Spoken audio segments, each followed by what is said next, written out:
Hey, what's up guys, and welcome back to another episode of Project Spark here on my channel. We're going to go over another kit today. It's something I made to be similar to Zelda. You can always modify this stuff if you want, or use it as a starting point.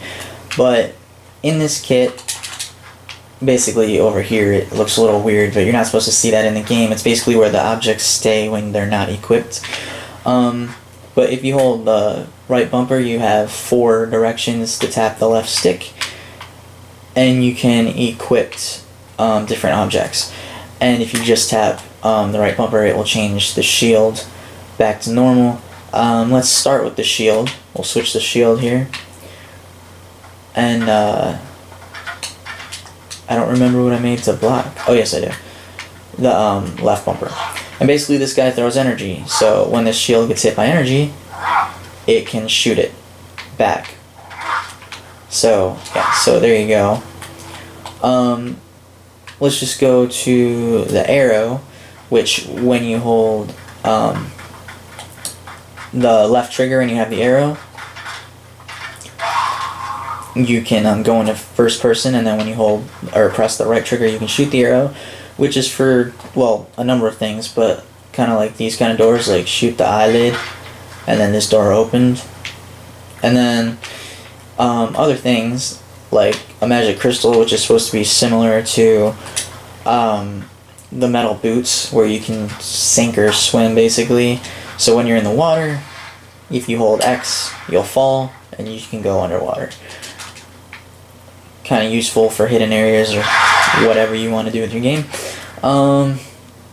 Bombs are the last one here. And when you throw the bomb, it'll blow up by itself.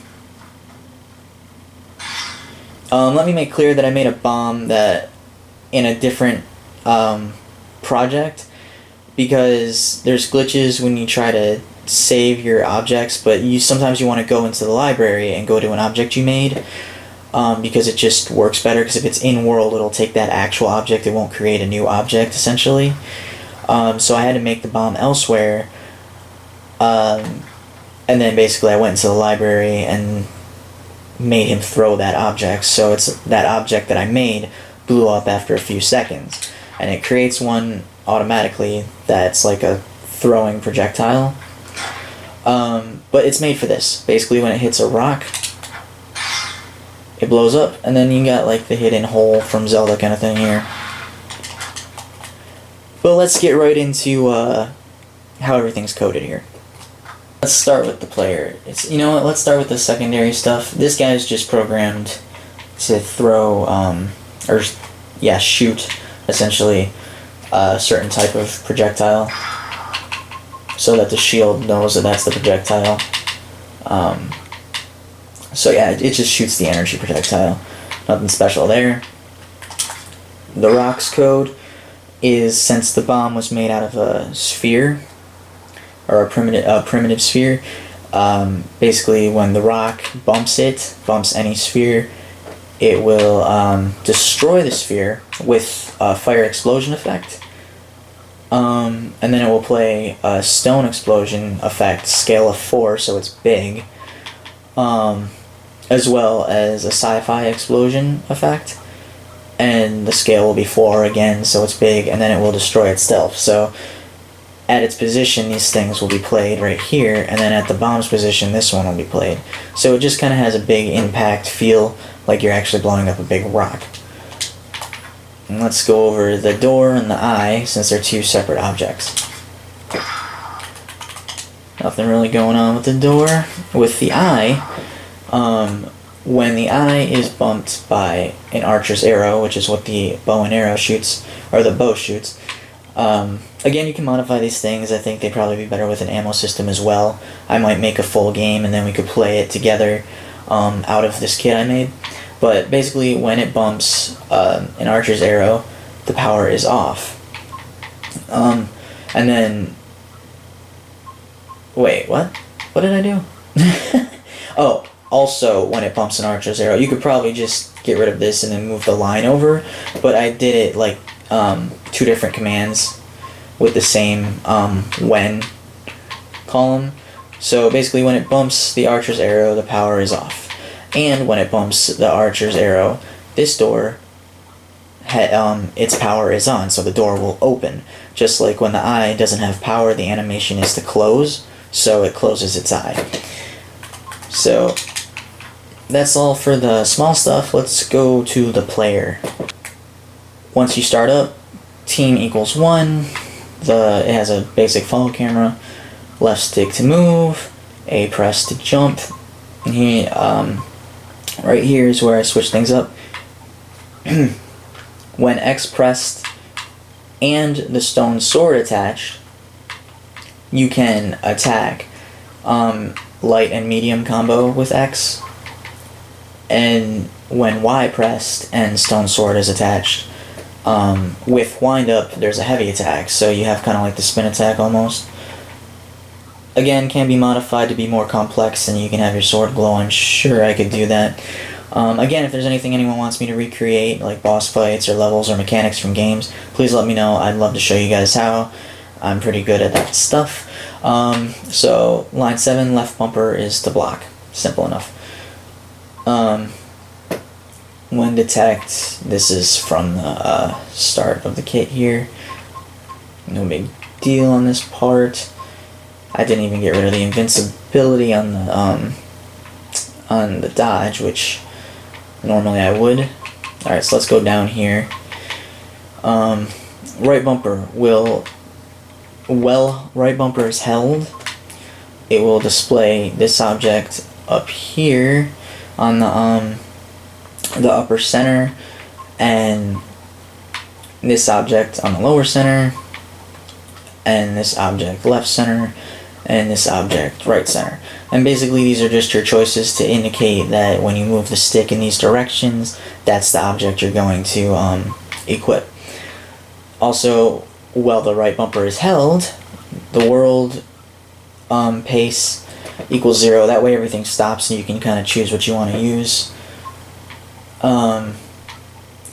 When right bumper is released, world pace will go back to 1, which is normal pace. Also, when right bumper is pressed, you will automatically equip the stone sword. Sorry. And right bumper pressed, you will also automatically equip the basic shield. Please keep in mind the orange symbol on all of the objects, not all of the objects, but a lot of the objects. That always means it's an in-world object. It's one you have to select from in your level. That way it's that specific object and no other similar objects. So these are in the level, which I'll go over that later. And here, when right bumper is held and your left stick is moved down, you will equip this object. And basically all of these say the same thing. When your right bumper and your left stick goes in a certain direction, again towards its object or whatever, the symbol on the screen, you will equip that object. So that's what all of these do. Very, very simple. And then over here is what happens when the objects are equipped and you use them. So when the round boulder, again in the game, when that object is equipped and X is pressed, you will throw this object, which again I made in another level. And it's like bomb. That's all I call it. I think those are copyright symbols. I don't know. I just put those there so I know in the library that they'll be at a certain spot, so I don't have to go digging through the library. Okay, the arrow has a few different commands here, or the bow. So when this is equipped, again in-world object, and X is pressed, it will shoot the archer's arrow without targeting. That meaning it won't lock on anybody and go towards them, it'll go straight no matter how you're firing. When it's equipped and right trigger is pressed, it will also shoot. That way you can shoot with either X or the right trigger. When it's equipped and left trigger is held, you'll go into first person view. When it's equipped and the left trigger and the right trigger are pressed, it will shoot camera forward. That way wherever you're looking in first person, it will shoot the archer's arrow. Again, without targeting. now we're on the crystal, which when that's equipped and X is pressed, gravity equals 5. So when you press X and you're holding that, gravity will equal 5. And you'll sink in water. When the Knight Shield is equipped, now I didn't put anything here because most of the code is on the shield. When X is released, gravity equals 1. So whenever you press X with a crystal, it will make you heavy, but whenever you release X, gravity will go back to normal. When gravity is greater than or equal to 2, you will glow a certain color. Hologram and then whatever color variable. I went 2, you could probably just do... no, 2 is perfect, but you could probably just do equals 5 because it changes gravity to 5, but I just wanted to make sure that no matter what gravity level, if it's over 1, you'll glow that color. So when gravity is greater than or equal to 2, you'll glow a certain color. No page 2. Alright, so next, let's go to the basic sword and shield. When not equipped, position equals logic cube, which is up here. Don't forget when you put positions that when position equals and then you have whatever object it needs to go to, you have to put position after it so it knows it's this object's position. All these items have this. When they're not equipped, their position equals the logic cube. That way they're always in one spot when you're not using them, and they don't just drop on the floor or glitch through anything, so you'll always be able to equip them. And then the shield, same thing. Let's get into the special objects. Let's start with the bombs. Now, the bombs are not a sphere. They're a ball. That way, when they bump, like if you're right up on a rock and it bumps the rock, it won't blow up. It won't be destroyed and the rock won't be destroyed. That way, they're two different kinds of objects, but it throws bombs, and it still looks similar to the bomb. So again, when it's not equipped, it will go right back to that logic cube. Same thing. The crystal here, same thing. And this bow, same thing. Now the shield is a little different from the rest. It's the same first line, obviously. That way it goes back to the logic cube's position.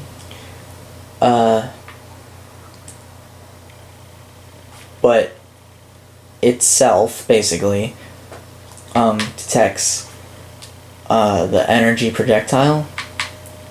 It will shoot an energy projectile with gravity. So whenever it detects it, it will shoot its own projectile and it'll look like it's throwing the projectile back. Simple enough. Bump doesn't really work because when you're guarding, it seems to be a part of the player as opposed to being its own object.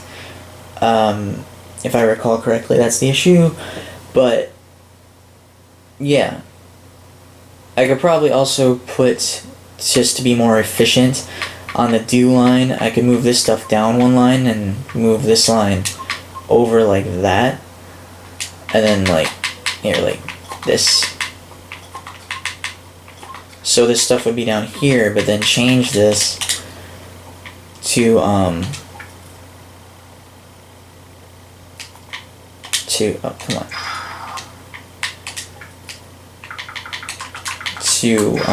destroy object it. That way it would destroy the oncoming energy projectile. Oh no, you know what? That's why I didn't do that. I remember, because then when you shoot a projectile and it detects that projectile, it'll destroy that projectile.